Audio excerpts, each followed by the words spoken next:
que suas cartas extraviou. Só sei dizer que meu peito foi ferido e até hoje ainda não cicatrizou.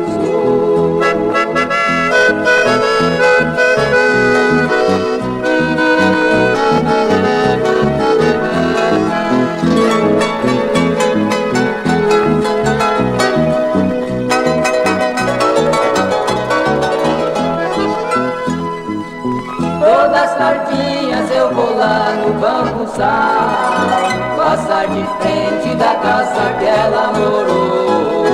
Ainda existe aquele banquinho de tábua, que foi aonde nosso romance iniciou. Nos bambus vejo letras e corações, que sorrindo um dia ela desenhou. O que estava com o seu nome gravado, por maldade a metade dele alguém rasgou.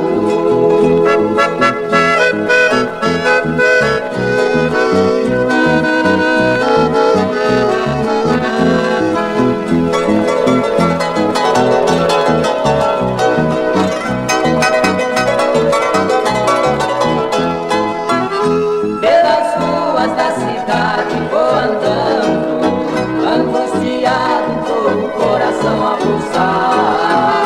De madrugada cada passo faz um eco, e entre eles só pode ela me chamar. Então meus olhos procuram ver a imagem dela, não encontrando eles começam a marejar.